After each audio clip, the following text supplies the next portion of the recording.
The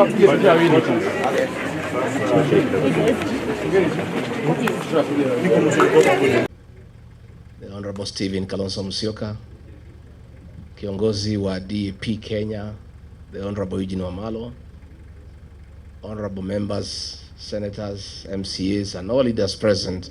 God is good, and all the time. Nisalimieni kwa hewa. Bwana Yesu asifiwe. Asanteni sana. Party leader Eugene Wamalwa, let me also offer my congratulations to you, your neck, and the party of DAP for the unveiling of your offices here today, and I'm honored to have been invited because it's a great milestone in our democratic process, and as we embark on a journey to liberate this country from bad governance, corruption, and dictatorship. And I am very elated to join this team of distinguished leaders in this country who have played a significant role in our democratic process. I have come with many senators and members of parliament who we work with as a way of showing our solidarity with this team.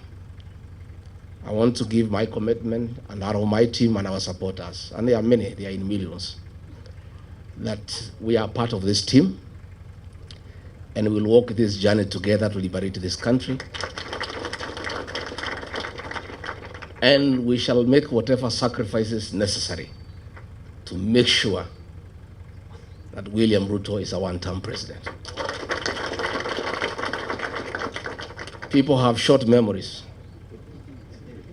President William Ruto has a very short memory. This team here, we sat with him in my house and we assured him that he'll be president and we'll do whatever it takes to make sure he is president. And we worked very hard. And we took him to State House. And when he reached there, he put aside everything we had agreed on how we need Kenya to be. We had 47 economic charters with each and every county agreeing on the economic interventions that will be required for each county. He put them aside. We had agreed on the payment of pending bills for our business community to bring money into circulation. He put that one aside. We had agreed on the bottom-up economic model of putting money into people's pocket. The minute he reached State House, he changed course. He got a small team of economic advisors and came up with a very brutal program of removing whatever little money was in people's pocket from their pockets. Along the way, I could not agree with him. I couldn't agree with him because I'm a very principled person. And I told him, boss, we have lost focus. This is what we told the people of Kenya. We had assured the people of Kenya that we will never carry out evictions and demolitions that are inhuman. And when he made a decision to evict people from Nairobi River along the line, and the Nairobi River Commission was in my office and he asked me to lead that program, I told him I can't do it because it's against my principle. And he said, you must do it. When we had the Finance Bill 2024, I was the lone voice in cabinet telling him, listening to the people of Kenya, they will not accept this finance bill. And it will leave us with an egg on our face. He became intolerant. He became dictatorial. And the government that he leads is a one-man show. I can tell you today, all those ministers you see there, they are flower girls. I was the only man in that cabinet who could stand up and tell him, hey boss, no, this can't work. And that's why he needed me out, so that he can put a protege and other fellows just to say, yes sir, yes sir. It's a praise and worship choir for the president. And I couldn't fit in that choir. I couldn't fit in that choir, you know, and he is very bitter, extremely angry, very irritable, that for a whole 6 days he's just abusing me in Western Kenya. Rigathi Gachagua is not a road in Webwe.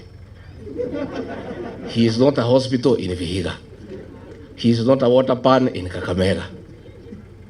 He is not a slaughterhouse in Bungoma. President of the Republic of Kenya has gone to Western for 6 days, just talking about Rigathi Gachagua, occasionally Kalonzo Musyoka, because he's bitter that his voting bloc, the one that made him president, the Mount Kenya bloc, is gone and gone and gone forever. And I told him, it is his own undoing. I told him, don't touch the mountain. See the Bible. If you read the Exodus, I told him, don't. Many times. But because he has some young MPs he moves around with, young boys who are born in towns and brought up with Serelak, they don't know the community. So they tell him, no, it's okay, no problem. Mulima ni yako, wewe ulikuja huko mwenyewe, hao watu ni wako, hata ukitoa huyu uweke huyu hakuna shida. Nikamwambia mimi ni mzee. Hao watu mimi nawajua. These fellows on the mountain, they hate betrayal and they hate deception. Because of what Mzungu did to them, they hate betrayal. And you yourself, President William Ruto, you are a beneficiary of my community's distaste for betrayal. When they decided that Uhuru Kenyatta has betrayed you, they turned against Uhuru for betraying you in their view and voted for you. And you are not one of them. They hated one of their own to support you, and you are not one of their own. If you betray one of their own, you tell me the story. Today, as we speak, his messages of condolences are unwelcome in the mountain. And you know that's the lowest it can go. You know, funerals are very solemn. In my community where I come from, even if it is suspected you had a hand in the death of the person being buried, people still allow you to come and even give condolences. When a people say they cannot listen to your condolence, you know it's over. The other day we were in Embu, and they are trying to blame Justin Muturi Bidan because the people rejected his condolence message. The president wrote him abusive messages the whole night, threatening to sack him. But even if you sack Bidan Muturi, nothing will change in that area. Nothing. And I told him, and he cannot say I did not tell him. Because me, I'm an honest man. I sat him down and I said, boss, now, why he's annoyed is because 47% of his support, 4 million votes, iko nje. Sasa anategemea ati Raila akienda AU, he can transfer zile zake. Zile za Raila zilikuweko za Wiper, they are not there. Ile ya Mulembe is not there. Hii ya Kisii is not there. Huyu jamaa amekwama. Amekwama. And I can tell you, because I know him, he is cornered. Kazi yetu ni rahisi sana, is to stay together and unite our people. Mimi naomba jamii ya Mulembe. Amekuja huko anaita mimi mkabila. Ati ndio mimi nisisaidie nyinyi. Siku nilimsaidia, hakujua mimi ni mkabila. When we voted for William Ruto, we knew he's not a Kikuyu. 87% of my people voted for him. We knew he's not a Kikuyu. 13% voted for Raila Odinga. We knew he's not a Kikuyu. We had our own candidate called Wahiga Mwaura. We never voted for him because we are not tribal. Saa hii ameona tunashikana na watu ya Wiper. Ameona tunashikana na Mulembe Nation. Na hapo Mulembe Nation ndio naona amekwamia hapo. I think it's his last hope. Sasa anakuja huko kusema ati mimi ni mkabila, ati ndio msinikaribishe tusifanye pamoja. President William Ruto, hear it from here, Chui House. The same way Mulima ilisaidia wewe, it is possible tunaweza saidia hii watu ya Mulembe. It is the same way tunaweza saidia huyu Kalonzo. Na sisi hatuna contract na wewe, then yetu na wewe tulimali. we had intended to pay you in 2 installments. Tukakupatia the first installment, ukagusa mlima. Hiyo deni ikafanya nini? Kaisha. We owe you no debt. So, anaenda pale Western, anasema tumefukuza huyu Rigathi Gachagua, and he is corrupt. William Ruto, my friend, do you have the moral authority to talk about corruption? And we sympathize with you because juzi kumekuwa na opinion poll on the most corrupt person in the world. And we are unhappy that you are rigged. Instead of giving you number 1, they gave you number 2.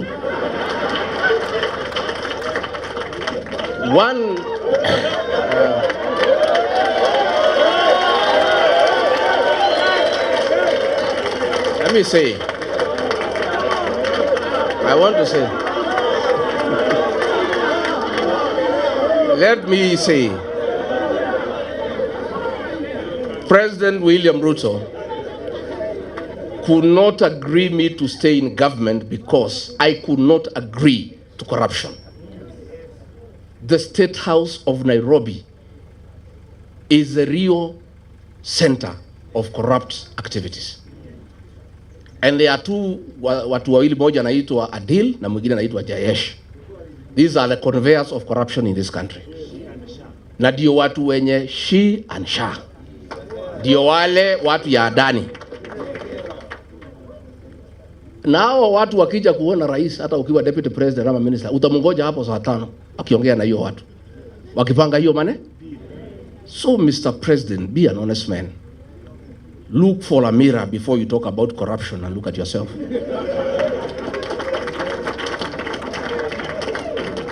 If you think the people of Kenya are very intelligent, Rigathi Gachagua has not been associated with any scandal in this country. So wewe unaenda pale unasema he is incompetent. In matters incompetence, Mr. President, I tend to agree with you to a certain extent. Serikali yako ni ya uongo, kutenga, kudanganya watu. Uliandika mkataba na watu ya Western, ukaamjema utajenga 1000 kilometers, hujajenga. Umekuwa hapo juzi unafungua transformer. Wewe, mimi ulitaka nikusaidie kudanganya wa Kenya. In matters kudanganya wa Kenya, Mr. President, I'm incompetent. Absolutely. I accept. Because hiyo alikuwa anataka tuende kulaunch barabara na anajua hakuna budget, tukitoka matinga inafanya nini? Sasa hiyo ndio kazi rais anataka nimsaidie. Ndio anasema huyu haelewi programu za serikali. Sasa kwenda kupeleka matinga ukijua hakuna kazi inafanywa, hiyo ni programu ya serikali? He was telling me to go and defend Adani. Tulikuwa na Eugene Wamalwa, huyu mheshimiwa, na Onyonka kwa mazishi Kitale. Huyu Onyonka akaamuka, akalima serikali mambo ya Adani, na mimi nakaa tu pale. I don't want to nod because I'm still in office. That Adani thing is the worst form of corruption in this country. So mimi nilipoamuka, I never responded.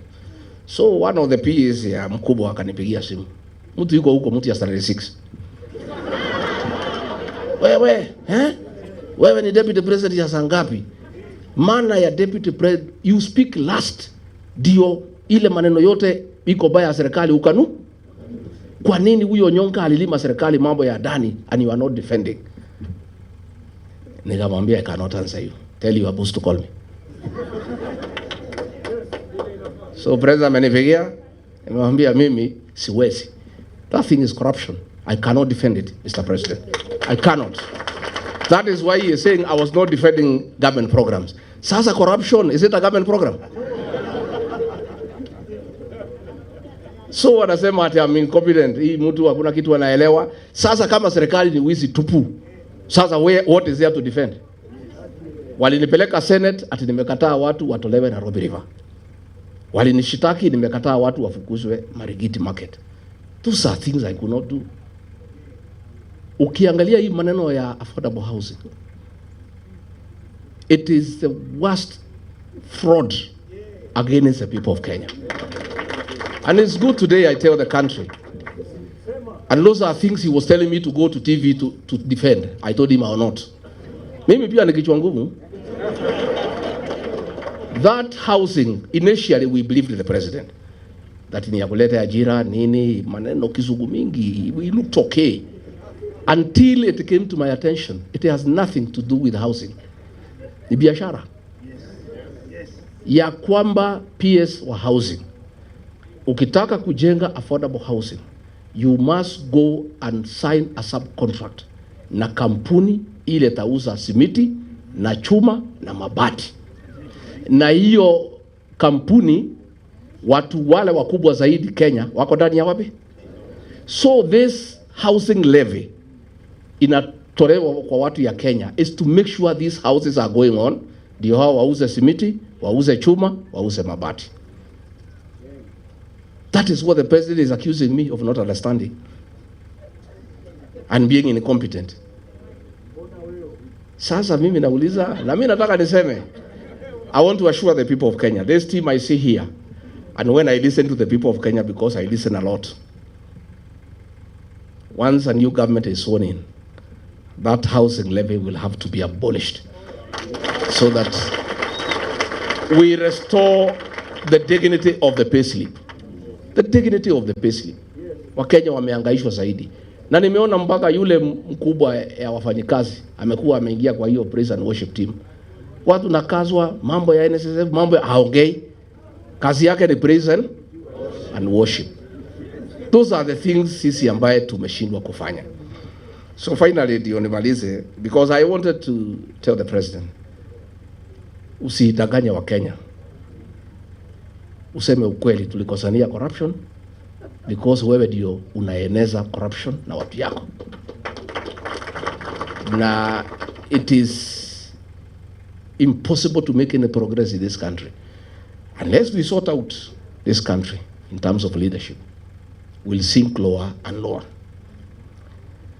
Finally niambie watu ya Western, because mimi naona huyo jamaa amekwama hapo kwenu.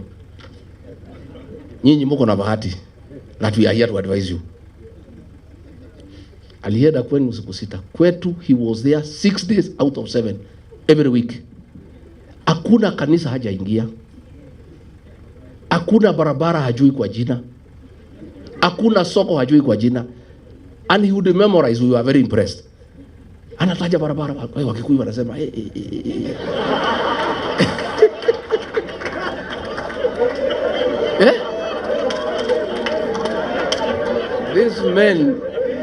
These men called a community that has pride, a community that's hardworking, that is rich.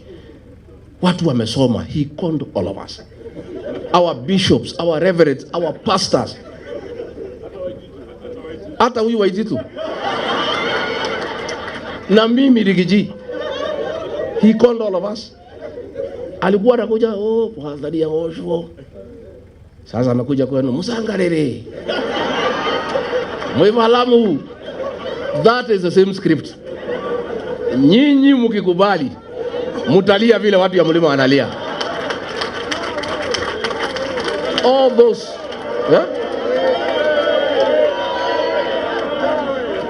hiyo yote ni utapeli.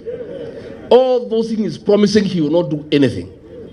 He promised us atatumalizia barabara ya Maumau kwisha. Nitajenga hii. So today he does not come to our place. The last time alikuja pale Embu in November, alijaribu kuenda uongo ya housing. Washirika wakamuka kumwambia tutaki uongo hapa tena. Hiyo mambo ya uongo peleka huko Western. Akajaribu kuongea mambo ya SHA, akaambiwa tutaki uongo. Kwetu amejulikana na ndio humuone huko. Na hata akija atakutana na watu. So nyinyi watu ya Mlembe msituangushe. At least you have the benefit of free advice from victims of deception. Sindio? Simuko na free advice. Yeah? Sasa yeye halali ati nimekaa pale wa Mnyoro. Mimi nakaa tu chini ya miti. Yeye hako juu ya gari. The reason President Uhuru Kenyatta alikuwa ametuambia muachane na hii mtu, but he never gave us the reason. Na hapo alitukosea. Na kama angetuambia what I know today, hatungekuwa hapo. Also, the choice he was giving us was also not acceptable. So, pale nimekaa pale, I'm doing things differently from Uhuru Kenyatta. I'm informing the people who is William Ruto. That is why he is unhappy. Mimi nakaa pale, watu wanaeleza watu, naeleza, wanasema imetosha, wanatoka wanaenda. Nakaa pale na mapasta na waeleza, wanachukua Biblia, wanatoka wanaenda. Pale nimefunga 100%. Hata kupata agents, hatapata agents ya kusimamia kura yako. So nyinyi viongozi wetu, tafadhali naomba pia Eugene Wamalwa and your team, and then unite the Mulembe nation. Don't agree to be divided. Mimi alitaka kugawanya mlima east and west, nikamkataza. Akajaribu kugawanya counties, nikamkataza. Don't allow it. Mulembe nation, you have 5 million votes, nendeni muunganishe. Stephen Kalonzo Musyoka pale Lower Eastern 4 million, nenda uunganishe. Mimi pale sasa ilikuwa 6, nataka nisukume mpaka 8. Sasa Matiang'i waende wasukume pale 2 million. Sasa tukifikisha 15 tuketi. Si ndio? Si tutaketi? And we must not let the people of Kenya down. They were asking, wewe, wananiambia, wewe Regathi, tenda tafuta marafiki. Kama huyu mtu ametuumiza namna hii first term, kwa bahati mbaya akirudi second term, tutakuwa tunavaa vinyasa. Sasa nyinyi tafuta marafiki, mtafute formula. Na hatutaki kujua ni nani. Mkuje mtuambie formula ni? So we shall be selfless as a team. We shall be selfless. And let us not approach this election with a predetermined mindset. That lazima ikuwe ni mimi ama ni mimi. Wacha tuseme tuko na kibarua ya kungoa hii jamaa. That is the first objective. Let us consolidate our votes, consolidate. Uzuri, payslip holders are 3 million. Na every payslip holder has a minimum influence of 2 people. Those are 9 million people who have a personal issue with William Ruto. Sasa, ongeza Gen Z. Maneno imeisha haijaisha. So, and I want to, as I sit down, I want to ask our Gen Zs, please, you are doing a very good job, our sons and daughters, on the social media, keeping this guy in check. Continue. But that is not enough. You must take IDs and register as voters. Because the final transformation of this country will happen on the ballot box. Not on the smartphone. The smartphone will create the awareness and create the necessary mood and mobilize people. But the actual transformation of getting the right leadership will happen on the ballot. So we want to ask the Gen Zs and the millennials, please, take IDs, register as voters, and continue what you are doing on the smartphone. Now you are doing a good job. Huyu jamaa halali. Even he was accusing me ati mimi ndio naongoza Gen Z. Nikamwambia president, that's a good wish. If I'm the leader of Gen Z, I'm a very strong leader in this country because it's a serious force. So leaders hawa niwapongeze.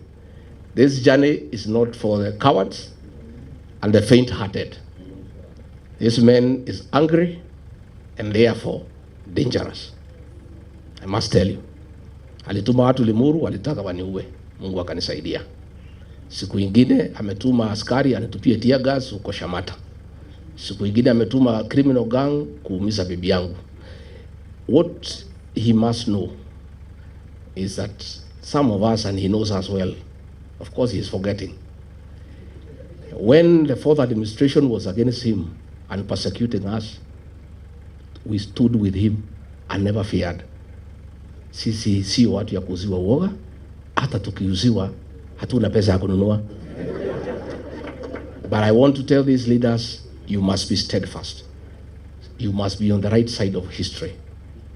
And with these two great leaders, and Matiang'i and the others who come on board, we'll work together. Na tutasaidiana. We'll continue consulting, tutatembeleana. Hivi karibuni, we are also going to unveil our movement. And it's a serious movement. And it's a national movement. but the home of the mountain. Just like every party has a certain home. It's a national party, but with a home. Watu ya mlima wamesema sisi tulienda harusi na gari ya mtu mwingine. Kufika kwa mtu tukaambiwa tushuke. Sasa tunatafuta gari yetu ya kwenda Sasa kila iko magari hapa. Sasa tutakutana kwa harusi, Mercedes iko, Range Rover iko, magari imejaa wapi? Pale. This UDA, when I make my announcement in another few weeks, will be a shell. It will be a shell. There will be nothing. Ulifukuza sisi, tumetoka na watu wetu wote. There will nobody, even people are impatient. If you know the pressure I am under to announce the vehicle, I am not sleeping. People are impatient and they don't want to see anything yellow.